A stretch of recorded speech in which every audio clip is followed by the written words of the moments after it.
Everybody, this is the non-news rundown for Monday, January the 15th, 2018. Note that I'm wearing the same beautiful fruity bandana that I was wearing for the body cam report. I just have a few, actually just two stories to talk about real quick.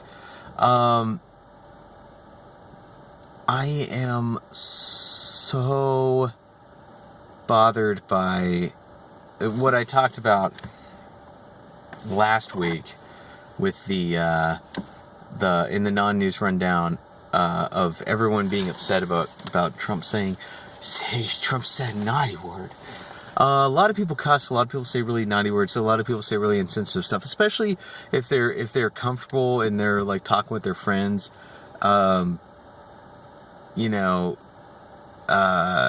Do I think Trump said something similar to that? Yeah. Do I think he said exactly that? No. Especially since it's coming from Dick Durbin, who is a provocateur and a race baiter, and a lot of people point to the fact that he said that American soldiers were like Nazis over the Abu Ghraib thing, and yeah, I mean, I feel that was stupid on his part, but even more recently, he's done stupid provocateur, race baity stuff to be edgy Dick Durbin, and said that the term chain migration is painful to African Americans because it reminds them of coming here in chains. I think Dick Durbin, he thinks that like black people have a hive mind, a hive mind that spans time and space, and that's not accurate. That's not really how humans work. Humans don't have a hive mind.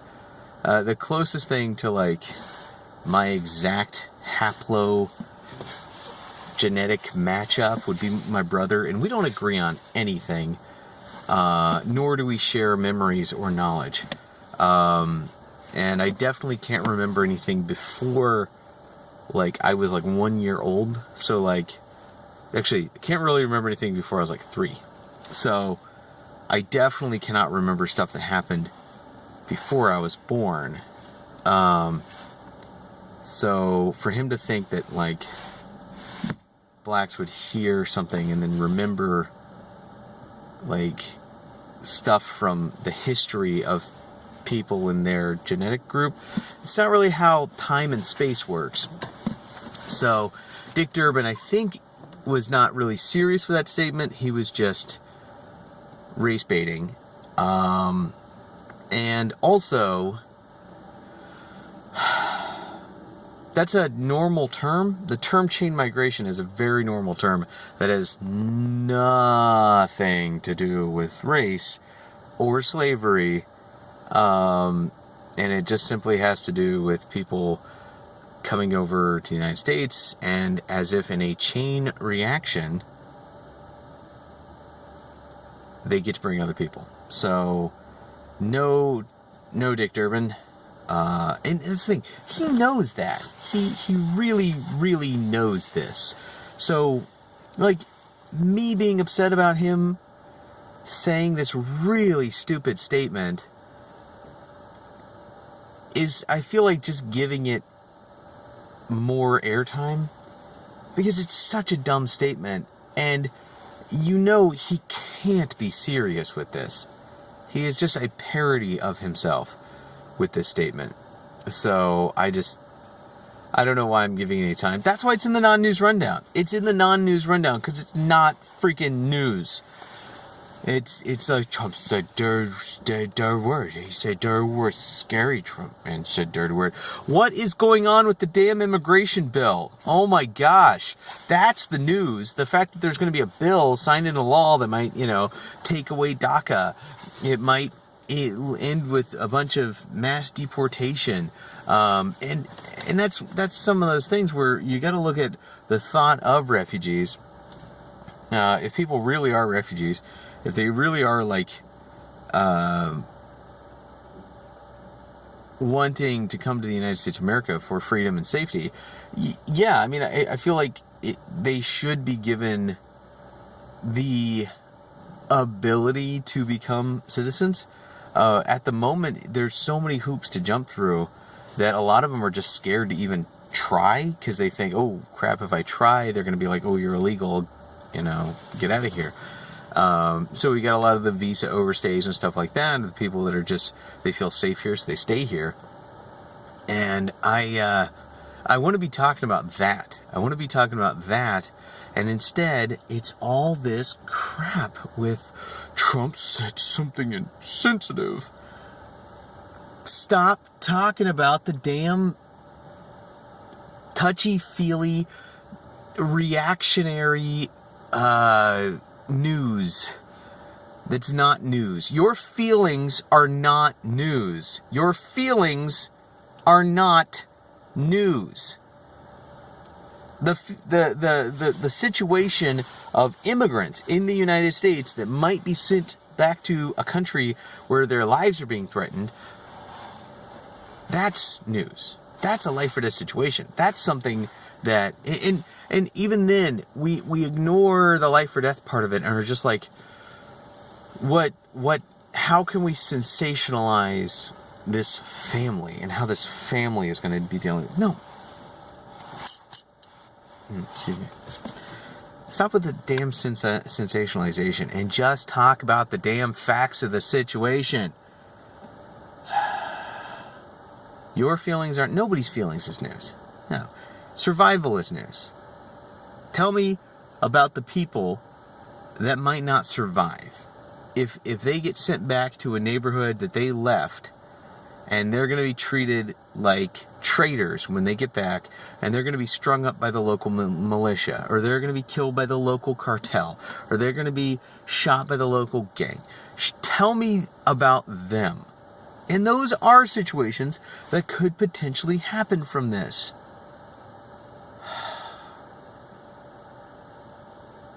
Unfriggin' real.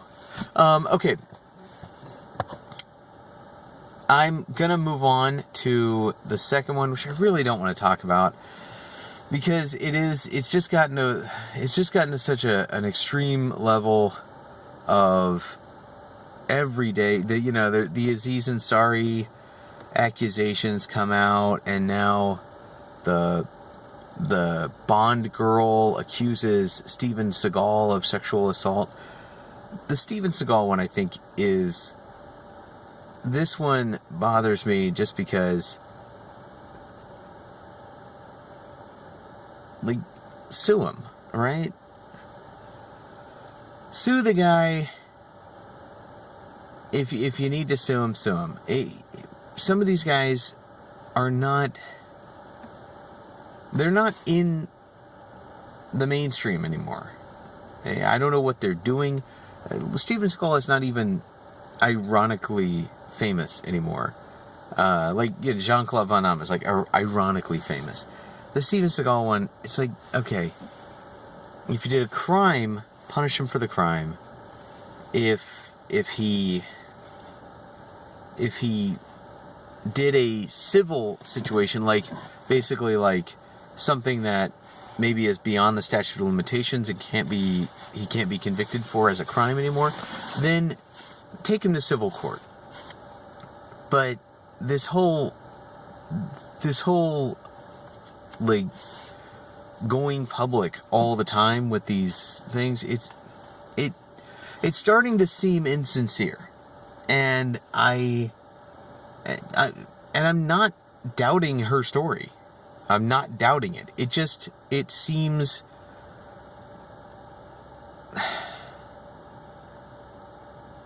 like the term Me Too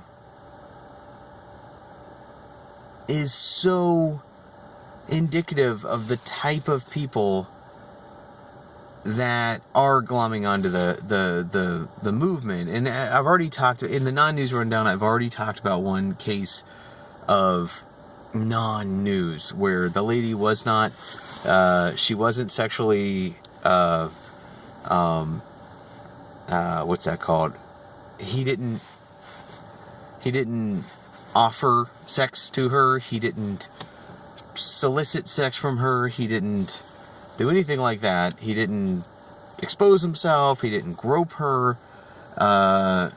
And he just thought he had a friendly relationship with her and thought he could speak comfortably with her, and he couldn't. He didn't know that. She went to HR on him, and that's how he found out that he was super work friend zoned. There's friend zone and there's work friend zone, which is like way over here in celibacy land, and he didn't know that. And he found out from HR. So HR is like, just don't talk to her, okay? Just stay away from her, and everything should be fine. And it's like, okay. And then, yeah, that story comes out, and the lady's saying, yeah, they didn't do anything. He still would occasionally come by my desk to drop things off. And it's like, yeah, it sounds like working in an office. It was such a dumb story, and for it to be saying like Rose McGowan's rape and then this lady's kind of awkward office situation, equal. Hashtag me too. I was literally raped and then forced to sign documentation to keep my career. I was in an awkward office situation. Same thing. Exact same thing. Exactly the same thing.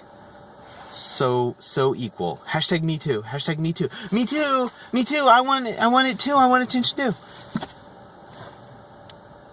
And one of my commenters on the video I talked about that put it so perfectly. He said, it would be like going to a family whose house had burnt down and then standing there going, I know how you guys feel.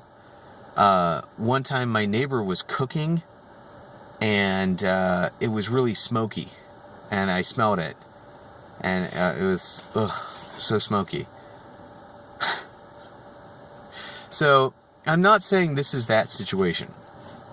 I'm saying this lady may have really truly been assaulted by Steven Seagal, but coming out in this situation and going public or doing it in a public fashion, I don't see it as necessary. I feel like it would be one of those things where you go to somebody who has wronged you in the past and you say, listen, this situation isn't playing right. In my head, I need money for therapy. I need money to get over this, and I'm going to go public if you don't help me sort this out.